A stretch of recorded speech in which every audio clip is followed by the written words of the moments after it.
التعلق به يظهر سر المواصل بين الأرواح في مجال رحب تنفتح به أبواب الائتلاف الروحي بخير مفتاح موهبة من المولى بواسطة سر العناية ظهر فيها سر التعارف بين الأرواح والأشباح وصل من حضرة أوجب الوصول إليها قوة رحبة تنوعت منها الإمداد بواسطة طيب فاح من مجمع الكمالات الإنسانية لأشرف مفتاح لأبواب الفلاح سيدنا وحبيبنا أشرف داع إلى طرق الصلاة سيدنا رسول الله محمد بن عبد الله الذي في محبته كل الأرباح وصلى الله وسلم عليه وعلى آله وأصحابه ومن سلك سبيلهم في الغداة والرواح أما بعد. Para habaib, para alimul ulama, para pejabat pemerintahan, Pak Wali Kota dan semua hadirin yang dimuliakan oleh Allah Subhanahu wa taala. Alhamdulillah. Di saat ini kita semuanya berasal dari daerah yang berbeda. Bahkan mungkin dengan bahasa yang berbeda. Tapi kita semuanya dikarenakan rasa cinta yang begitu kuat berkumpul bersama-sama di tempat ini. Ketahuilah Anda tidak akan pulang sia-sia dari tempat ini. Anda akan membawa berkah. Sebagaimana yang disampaikan oleh Nabi Muhammad SAW, siapapun orang yang berkumpul dan berzikir, maka dia akan mendapatkan ampunan. Maka dia akan mendapatkan apapun yang diminta dan akan dilindungi daripada apapun yang dia khawatirkan. InsyaAllah. Amin ya Rabbal Alamin. Hadirin yang dimuliakan Allah, mungkin karena keterbatasan tempat sehingga kita duduk saat ini tidak bisa berdekatan. Ada yang duduk jauh sekali dari tempat ini namun tetap mengikuti acara ini. Ada yang duduk mungkin radius 3 kilo dari tempat ini. Ketahuilah bahwasanya saat ini saja kita semuanya duduk berjauhan, tapi kita suatu saat akan dikumpulkan bersama. Karena kita semuanya sama-sama pecinta Nabi Muhammad dan pecinta Habib Ali bin Muhammad Al-Habsyi. Janji Nabi SAW kepada kita semuanya, anta ma'aman ahbabta. Sesungguhnya engkau akan dikumpulkan bersama dengan yang engkau cintai. Jika yang mendorong Anda untuk hadir di tempat ini adalah cinta Anda kepada Rasulullah, cinta Anda kepada Habib Ali bin Muhammad Al-Habsyi, maka kelak kita akan dikumpulkan juga bersama beliau insyaallah. Amin ya Rabbal Alamin. Hadirin yang dimuliakan Allah Ta'ala, Habib Ali bin Muhammad Al-Habsyi telah wafat 111 tahun yang lalu. Namun seruan dakwah beliau tidak henti-hentinya selalu kita rasakan. Oleh karena itu tepat kiranya di majelis yang penuh dengan keberkahan ini, mulai kita semuanya mengenal siapakah orang yang dengannya kita semuanya berkumpul di tempat ini, yaitu Al-Imam Al-Arif Billah Al-Habib Ali bin Muhammad bin Husain Al-Habsyi. Habib Ali bin Muhammad Al-Habsyi, beliau adalah putra dari seorang yang saleh. Ayah beliau bernama Habib Muhammad bin Husain. Habib Muhammad bin Husain adalah seseorang yang hidupnya digunakan untuk berdakwah di jalan Allah Ta'ala. Beliau masuk dari satu daerah ke daerah, dari satu perkampungan ke perkampungan yang lain. Beliau kumpul dan duduk bersama dengan orang-orang awam.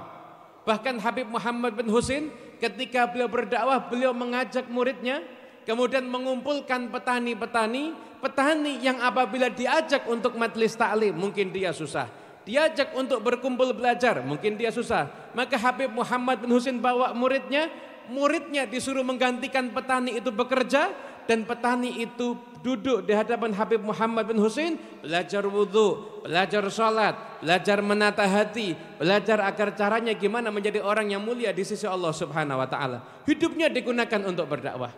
Suatu hari beliau mendatangi kota Syibam, dan di situ beliau mendatangi ulama. Beliau datang untuk meminta dan musyawarah akan beliau meminang seorang wanita yang tujuannya akan dijadikan partner untuk berdakwah. Maka niatan yang mulia ini, dan bagaimana kita lihat Habib Muhammad itu seorang ulama. Apabila beliau mau meminta wanita manapun juga pasti akan diberikan.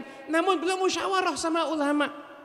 Maka berapa banyak di antara kita, mungkin jarang, yang ketika akan menikah atau akan menikahkan putrinya musyawarah dulu dengan para ulama.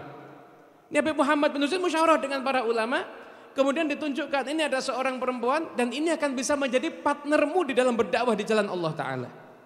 Maka akhirnya dibawa ke rumah ayahanda daripada ibu Habib Ali. Sampai ada di sana, kemudian dilamar, dan ketika itu Habib Muhammad tidak bawa apa-apa sama sekali. Dan ayah dari ibu Habib Ali juga tidak meminta apa-apa sama sekali. Maka ketika ditanya, kira-kira apa yang mau diberikan? Maka ayahnya menjawab, ya ini putriku seorang syarifah, kasih aja yang pantas untuk seorang syarifah. Kemudian ditanya, kapan pernikahan mau diadakan? Itu datang ada di waktu duha. Kemudian dikatakan pernikahan kalau bisa secepatnya, malam ini insya Allah menikah.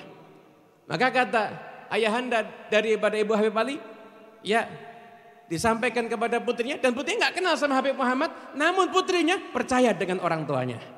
Gak berapa banyak saat ini orang tua yang sudah nggak dipercayai lagi sama anaknya, dan anak yang udah nggak mau percaya lagi sama orang tuanya.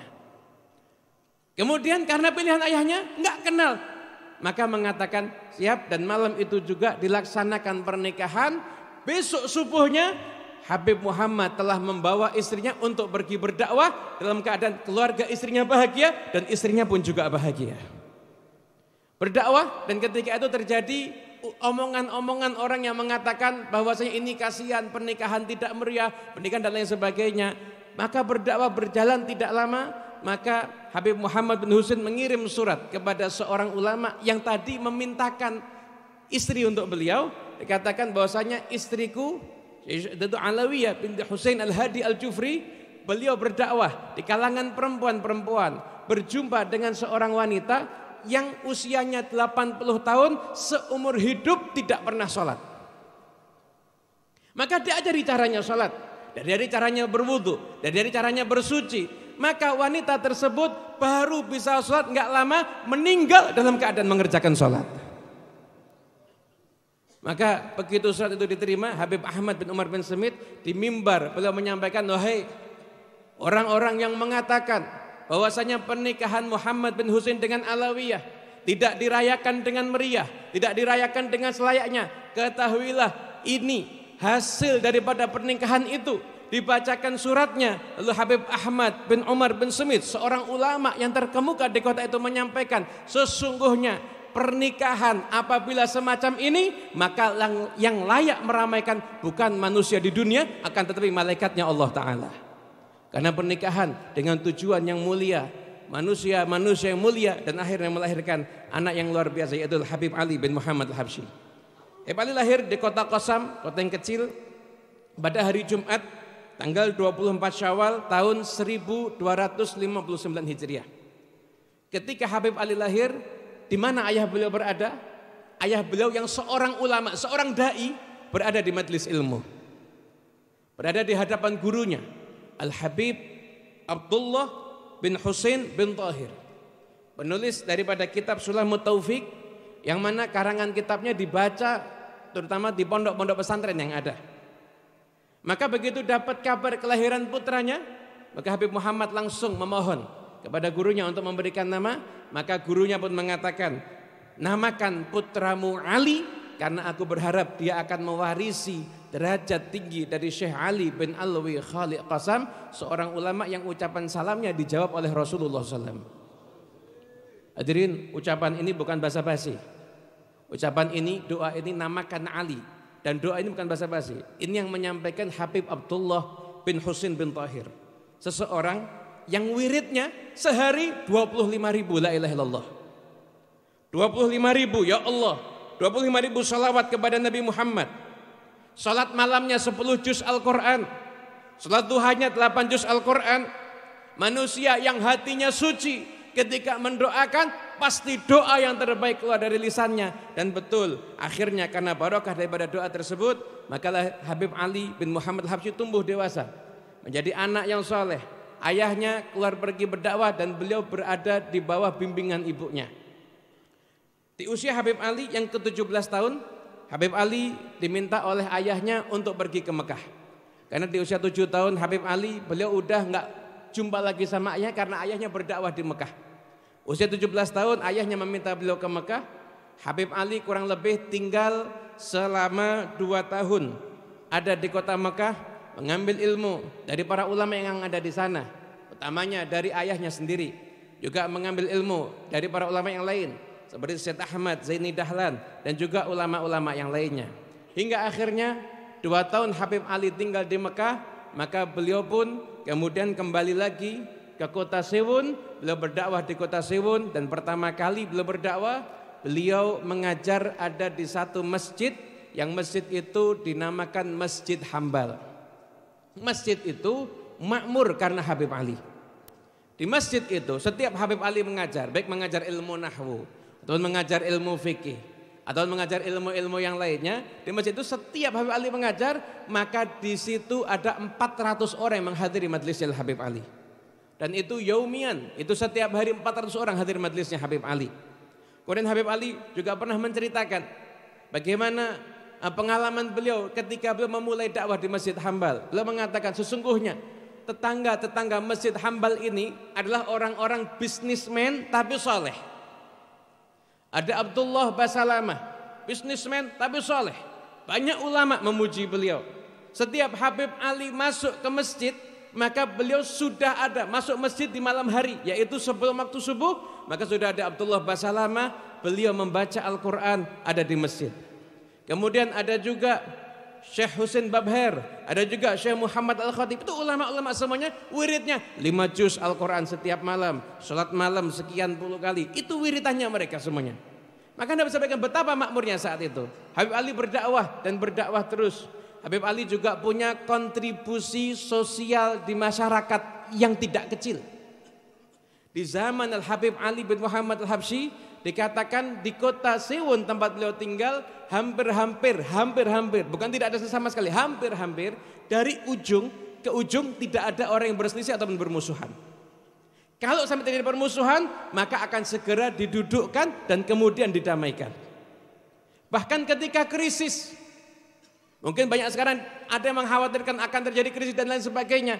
Ketika krisis, Habib Ali menjamu, menghidupi seluruh penghuni kota Sewun selama 3 bulan lamanya. Dakwah beliau kontribusi sosial. Kemudian beliau mendamaikan orang-orang yang berselisih. Bahkan pernah di kota yang lain hampir terjadi saling bunuh karena ada satu kasus, maka Habib Ali datang ke sana dan Habib Ali yang mendamaikan sehingga kasus resiko terjadi peperangan yang ada di sana sampai antar suku dan lain sebagainya itu bisa meredam. Yang ada hanyalah kasih sayang karena dakwahnya Habib Ali bin Muhammad bin Husin Al-Habsyi. Di usia yang ke-37 tahun, Al-Habib Ali membangun ribat. Dan ribat itu dengan model dan tata cara yang seperti itu adalah ribat yang pertama kali ada di negara Hadramut. Karena sebelumnya apabila orang belajar ilmu agama Hadramut itu sistemnya halakoh. Datang ada halakoh dan lain sebagainya. Maka Habib Ali dengan saat itu biaya yang terbatas, maka beliau memberanikan diri, beliau bangun ribat dan beliau tampung semua santri yang akan belajar dan beliau gratiskan, tidak ada biaya sama sekali. Usia beliau 37 tahun. Usia Habib Ali yang ke-44 tahun, maka beliau pun sudah membangun masjid yang dinamakan masjid beliau adalah Masjid Riyadh. Sebagaimana masjid di mana saat ini kita berada, Masjid Riyadh. Nah, kenapa Habib Ali bangun ribat dulu baru bangun masjid? Karena Habib Ali lebih mementingkan membangun orang yang akan memakmurkan masjid daripada membangun masjid tapi masjidnya akhirnya enggak makmur.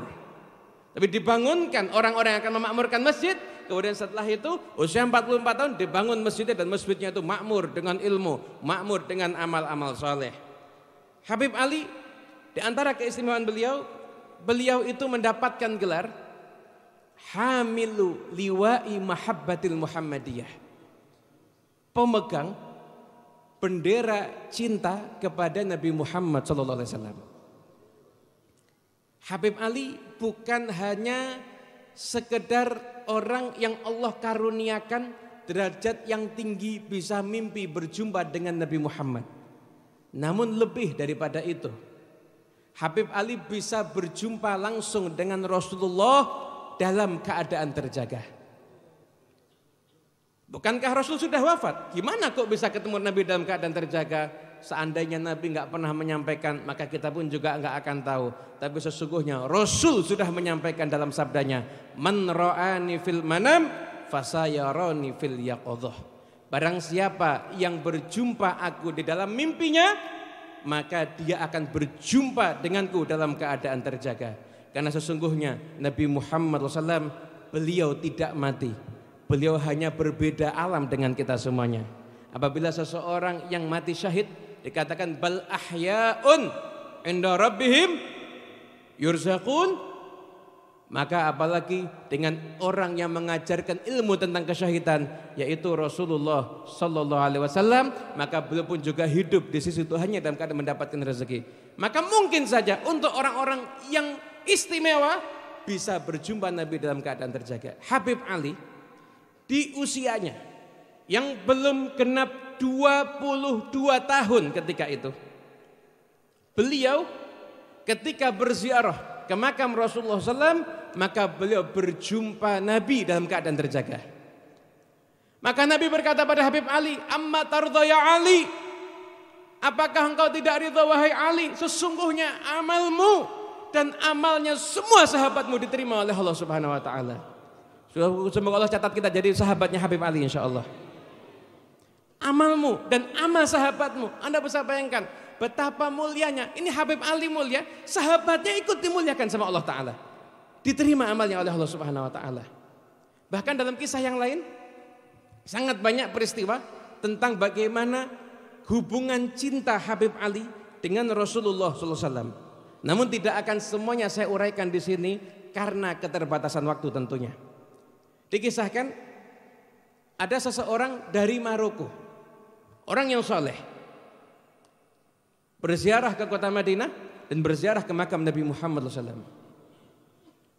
Beliau berziarah, maka beliau bermimpi berjumpa dengan Nabi Muhammad SAW. Maka beliau bertanya kepada Nabi, man ahabbun nasi ilaiki, siapa orang yang paling engkau cintai? Di dalam mimpinya maka Nabi SAW menjawab, Ali bin Muhammad al-Habsyi. Keesokan harinya, karena ini orang soleh, bermimpi lagi berjumpa dengan Nabi Muhammad. Lalu beliau bertanya lagi, man ahabbun nasi ilaiki, siapa orang yang paling engkau cintai? Maka jawabannya sama, Ali bin Muhammad al-Habsyi. Mimpi yang ketiga kali, dan bertanya lagi, ya Rasulullah, siapa orang yang paling engkau cintai? Maka dalam mimpi itu tetap dijawab, Ali bin Muhammad al-Habsyi. Maka beliau bangun tidur dan langsung bertanya. Beliau tanya, di Madinah ini ada enggak orang yang bernama Ali bin Muhammad al-Habsyi? Maka ditunjukkan orang yang bermagra al-Habsyi, tapi yang lain, bukan nama Ali bin Muhammad. Tunjukkan lagi pada Ali bin Ali al-Habsyi. Sampai akhirnya orang-orang bertanya, kenapa kamu mencari Ali bin Muhammad al-Habsyi? Maka beliau mengatakan, 3 malam berturut-turut saya mimpi berjumpa dengan Nabi Muhammad sallallahu alaihi wasallam, dan ketika aku bertanya, ya Rasulullah, siapakah orang yang paling kau cintai? Maka Nabi 3 kali pula menjawab, Ali bin Muhammad al-Habsyi. Sungguh kemuliaan yang luar biasa untuk Habib Ali al-Habsyi. Bukan hanya mimpi Nabi, tapi mendapatkan ikrar cinta dari Nabi Muhammad SAW. Sebetulnya bisa saja Habib Ali langsung yang bermimpi berjumpa dengan Rasulullah, dan Rasulullah menyampaikan cintanya beliau pada Habib Ali. Tapi kenapa ikrar cinta Nabi Muhammad pada Habib Ali itu melalui mimpi dari ulama yang lainnya? Kenapa? Karena Nabi ingin menyampaikan. Apabila Nabi hanya menyampaikan ke Habib Ali, mungkin kisah ini nggak akan kita dengar, karena orang-orang soleh itu menyembunyikan kelebihannya dan amalnya.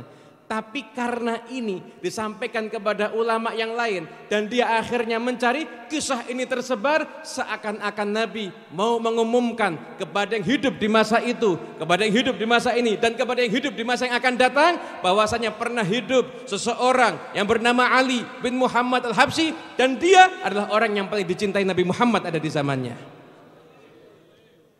Pengumuman dari Nabi Muhammad SAW untuk kita semuanya, diikrarkan cinta beliau kepada Habib Ali.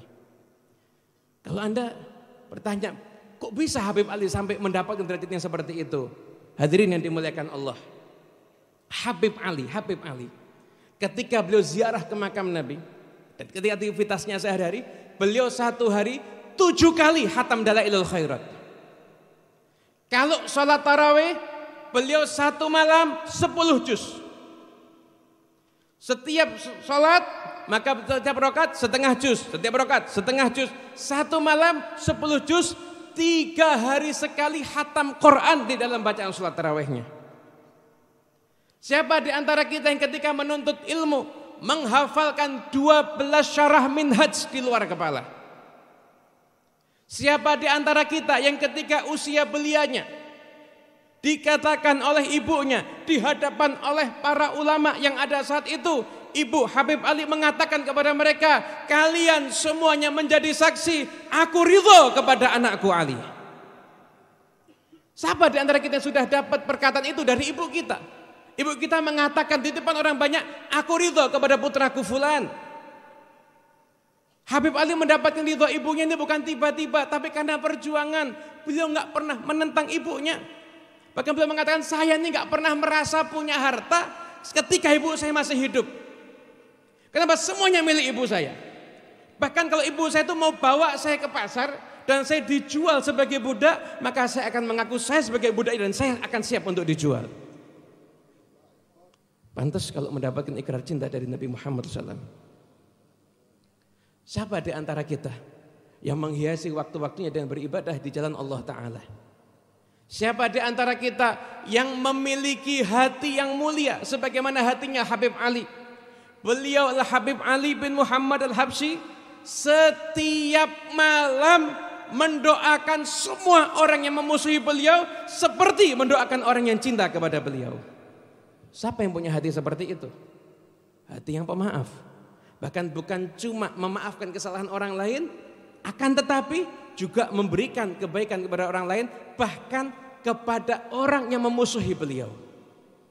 Kalau Anda sudah mendengar ini, maka pantas kiranya kalau memang Habib Ali bin Muhammad Al-Habsyi dimuliakan oleh Allah Subhanahu wa taala dan mendapatkan ikrar cinta dari baginda Nabi besar Muhammad sallallahu alaihi wasallam.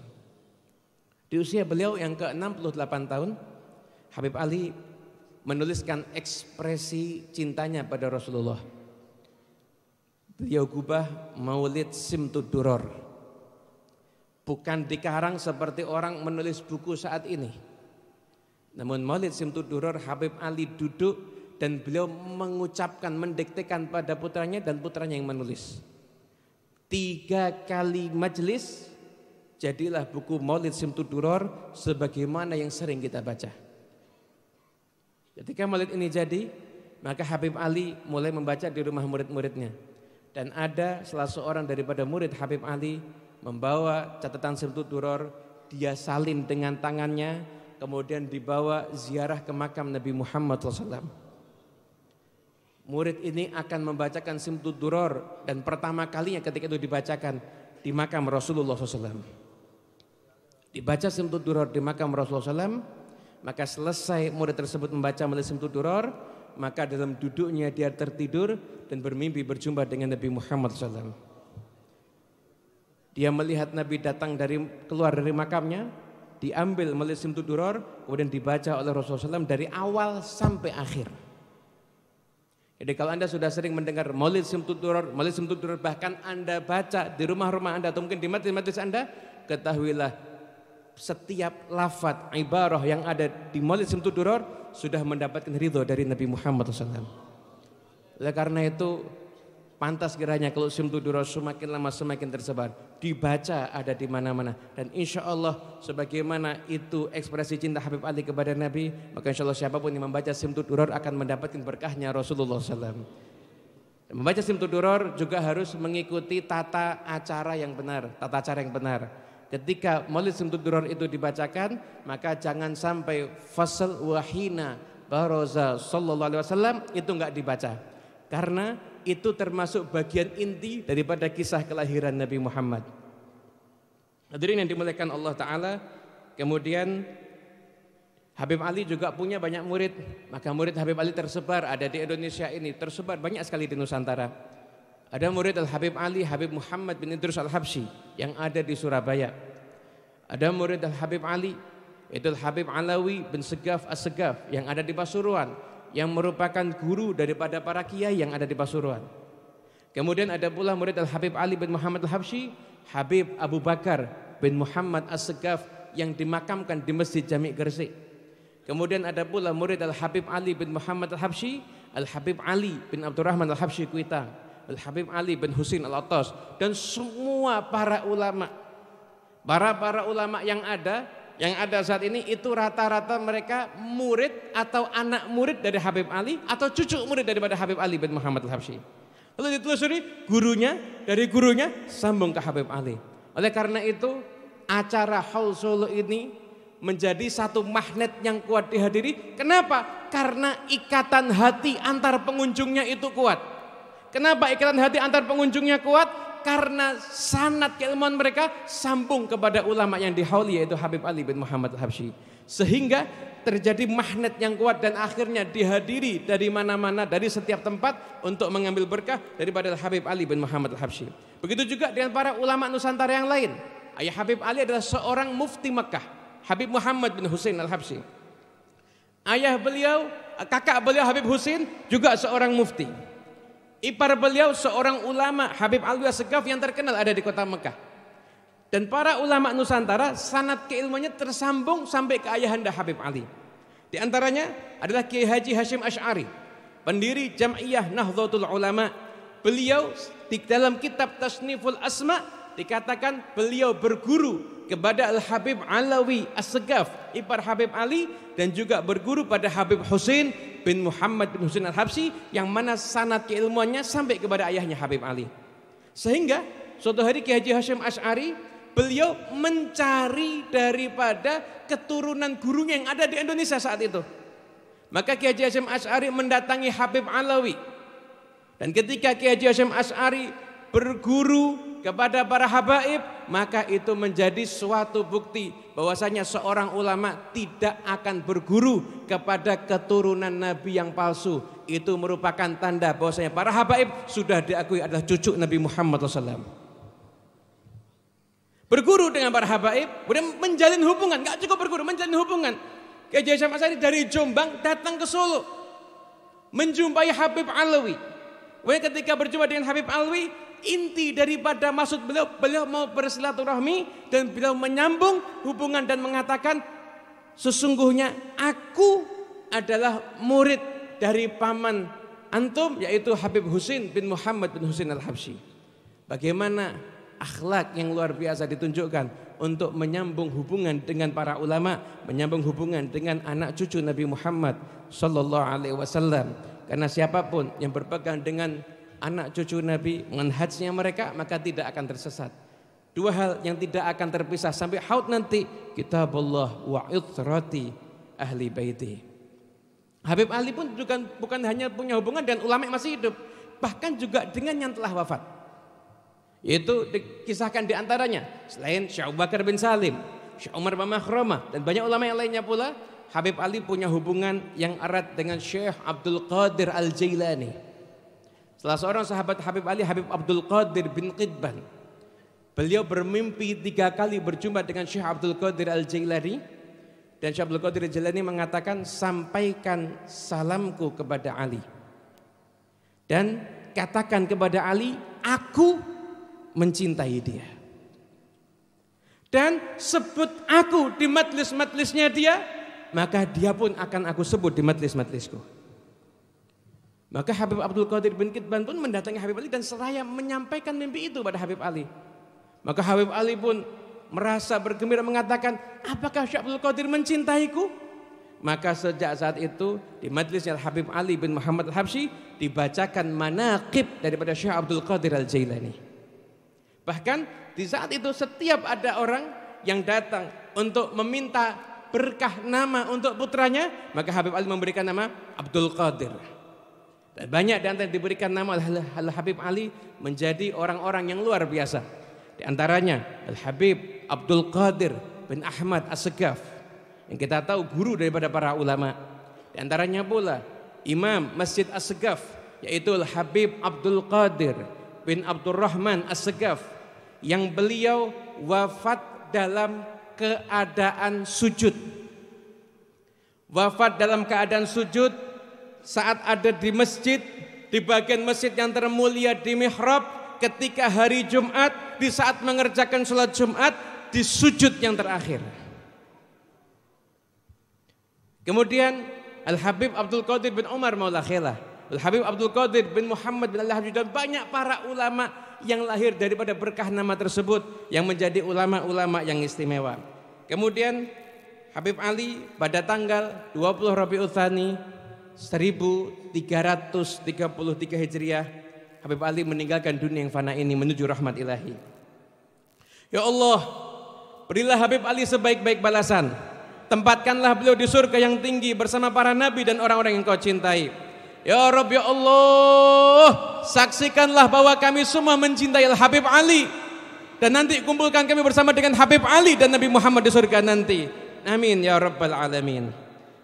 Hadirin yang dimuliakan Allah, Habib Ali meninggalkan 4 orang putra dan seorang putri, dan salah seorang putra beliau dimakamkan di masjid ini, yaitu Habib Alawi bin Ali. Putra beliau yang lain juga dimakamkan di kota Solo bernama Habib Ahmad bin Ali. Habib Alawi bin Ali, beliau yang membangun masjid ini. Beliaulah yang pertama kali mengadakan acara ini. Jadi kita semuanya bisa berkumpul saat ini, itu semua karena jasanya Al-Habib Alawi. Karena beliau yang memulai membuat acara ini, membuat haul ayahnya ada di kota Solo yang tercinta ini. Habib Alawi adalah seseorang yang berbudi pekerti luhur. Tamunya nggak pernah berhenti, pintu rumah selalu terbuka untuk tamu. Beliau orang yang ramah, beliau orang yang dermawan, beliau orang yang berakhlakul karimah. Dan Habib Alawi adalah terkenal seseorang yang ahli zikir. Lisan beliau selalu basah karena berzikir. Tidak pernah beliau tuh kelihatan berhenti daripada zikirnya di saat-saat yang memang disunahkan untuk berzikir. Kemudian Habib Alawi, beliau juga punya seorang putra, yaitu Habib Muhammad Anis bin Ali Al-Habsyi, dan juga putra-putra Habib Alawi yang lainnya. Habib Alawi wafat ada di Palembang, dan beliau atas wasiatnya dimakamkan di kota Solo di samping masjid yang beliau bangun, yaitu Masjid Riyadh ini. Habib Ja'far bin Syaikhan, beliau mengatakan bahwasanya Habib Alawi mempunyai khususiyah yang luar biasa yang jarang dimiliki sama orang lain. Beliau ketika wafat ada di kota Palembang, itu wafat dalam keadaan yang sangat indah. Berangkat udah siapkan kain kafannya sendiri. Kemudian sampai di kota Palembang, ketika beliau wafat, beliau disolatkan di 3 kota bersama para ulamanya. Disolatkan di Palembang bersama para ulama, disolatkan di Jakarta bersama para ulama, lalu disolatkan di Solo pun juga bersama dengan para ulama. Dan beliau itu diiringi jenazahnya melalui udara dan juga melalui daratan dan juga melewati daripada lautan. Itulah khususnya daripada Habib Alawi bin Ali Al-Habsyi, yang beliau kemudian meninggalkan putranya yang beliau didik menjadi seorang yang saleh dan meneruskan perjuangan beliau, yaitu Habib Muhammad Anis bin Alawi Al-Habsyi. Wasiat Habib Ali kepada Habib Anis ketika beliau akan pergi ke Palembang, Habib Ali mengatakan, "Duhai anakku, sesungguhnya aku ingin engkau ikut dalam perjalananku ini. Namun apabila engkau ikut, siapa yang akan mengurus masjid ini? Nggak ada yang ngatur merohah, nggak ada yang ngatur maulid dan majelis taklim.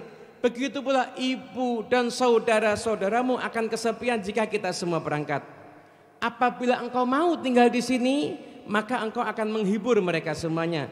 Wahai anakku, cukup engkau antarkan aku ke Semarang. Nanti jika aku telah menuju Jakarta, maka engkau tinggalkan aku, engkau kembalilah ke Solo. Dan kuwasiatkan kepadamu, apapun yang terjadi, berusahalah untuk memakmurkan tempat ini. Kerjakan kegiatan ini, rohah, maulid, majelis taklim bersama dengan saudaramu Abu Bakar. Kerjakan di tempat ini rutinitas sebagaimana biasa, sebagaimana yang pernah aku lakukan ketika aku berada di tempat ini. Dan sampai sekarang rutinitas itu masih berjalan hingga saat ini, bahkan semakin lama semakin makmur. Semua majelis taklim, maulid, hizib Al-Quran antara maghrib dan isya, salat 5 waktu berjamaah di masjid. Jadi ketika aku tidak ada di sini, ada engkau di masjid, ini yang istimewa. Habib Ali yang dipikirkan siapa? tetangga-tetangga masjid itu tidak kesepian karena ada keberadaanmu di sini. Yang dipikirkan tetangga sekitar, dipikirkan sama Habib Alwi ketika beliau akan safar, dan di situ adalah wafatnya Habib Alawi bin Ali Al-Habsyi. Dan aku, wahai Anis, tidak perlu mewasiatkan kepadamu untuk mengurus ibumu dan saudaramu. Karena aku sudah menyaksikan ketika aku ada, engkau sudah sangat baik kepada mereka. Dan aku yakin kalau aku tidak ada, engkau akan jauh lebih baik lagi kepada mereka. Wasiat yang luar biasa Habib Alawi kepada Habib Muhammad Anis, dan beliau pun melanjutkan perjuangan ada di masjid ini.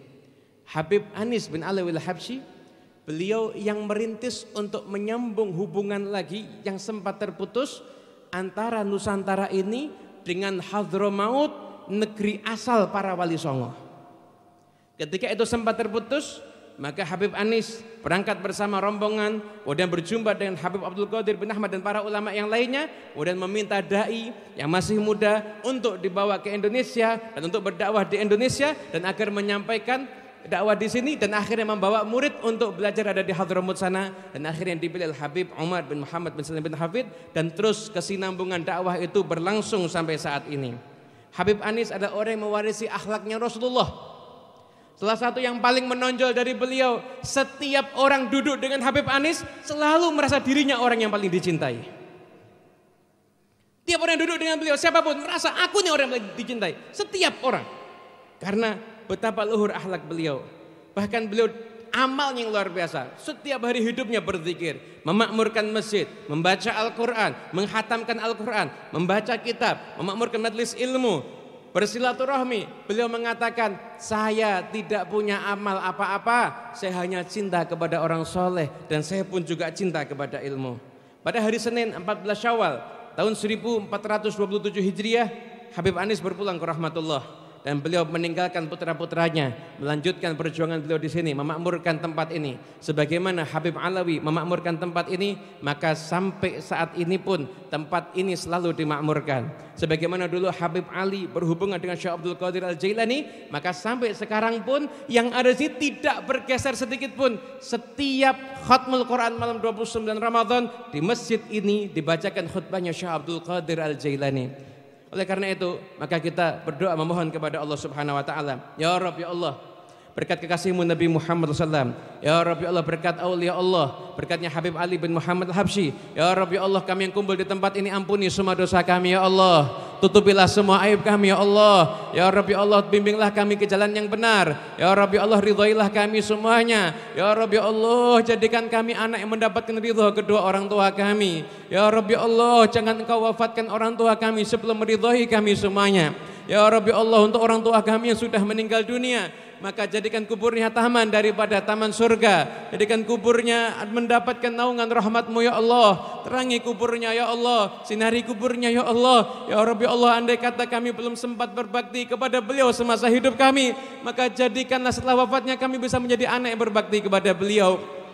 Ya Rabbi Allah, pandanglah kami dengan pandangan yang khusus, pandanglah kami dengan pandangan yang akan merubah semua keadaan kami. Rubahlah keadaan kami menjadi orang yang lebih baik. Ya Rabbi Allah, sebagaimana Engkau mempersatukan kami di majlis ini, maka persatukanlah hati kami semuanya. Jadikan kami semuanya orang yang menempuh jalannya orang-orang yang soleh, menempuh jalannya aulia Allah wassalihin. Ya Rabbi Allah, siapapun yang telah membantu acara ini, ya Rabb, berikanlah kepada mereka kebaikan. Ya Rabb, mereka yang telah membantu dengan hartanya, yang telah membantu dengan tenaganya, yang telah membantu dengan pikirannya, ya Rabbi Allah, berikanlah mereka sebaik-baik balasan. Ya Rabbi Allah, ya Rabbi Allah, berikanlah kebaikan kepada siapapun yang telah mengamankan acara ini, kepada pemerintahan Kota Solo yang telah mengizinkan acara ini diselenggarakan, maka balaslah kebaikan untuk kemakmuran ada di kota ini. Ya Rabbi Allah, ya Rabbi Allah, ya Rabbi Allah, ya Rabbi Allah, kami tahu diri kami banyak dosa, kami tahu mata kami bermaksiat, lisan kami bermaksiat, telinga kami bermaksiat. Ya Rabbi Allah, jangan Kau haramkan kami untuk bisa mimpi berjumpa dengan Nabi Muhammad. Ya Rabbi Allah, sebagaimana Engkau muliakan Habib Ali mendapatkan cintanya Nabi, maka jadikan Nabi mencintai kami semuanya ya Rabb. Jadikan Rasulullah mencintai kami semuanya ya Rabb. jadikan kami kecintaannya Nabi Muhammad SAW. Ya Rabbi Allah, jadikan putra-putra kami kecintaannya Nabi Muhammad SAW. Ya Rabbi, lindungi putra kami dari segala macam fitnah. Bimbing anak-anak kami agar menjadi anak yang soleh, anak yang selalu berbakti kepada kedua orang tuanya, anak yang berakhlakul karimah, tidak meninggalkan salat, dan anak insya Allah akan berbakti kepada datuk-datuknya sampai ke Rasulullah SAW. Ya Rabbi Allah, jadikan kami semuanya berkumpul di tempat ini, kami semuanya meninggalkan dunia dalam keadaan husnul khatimah, dalam keadaan Allah ridha kepada kami semuanya. Engkau ridha pada kami ya Allah, Rasulmu ridha kepada kami ya Allah, orang tuamu ridha pada kami ya Allah, dan aulia Allahmu mencintai kami semuanya ya Rabbi Allah. Amin amin rabbal alamin. Hadza minni wa afu minkum.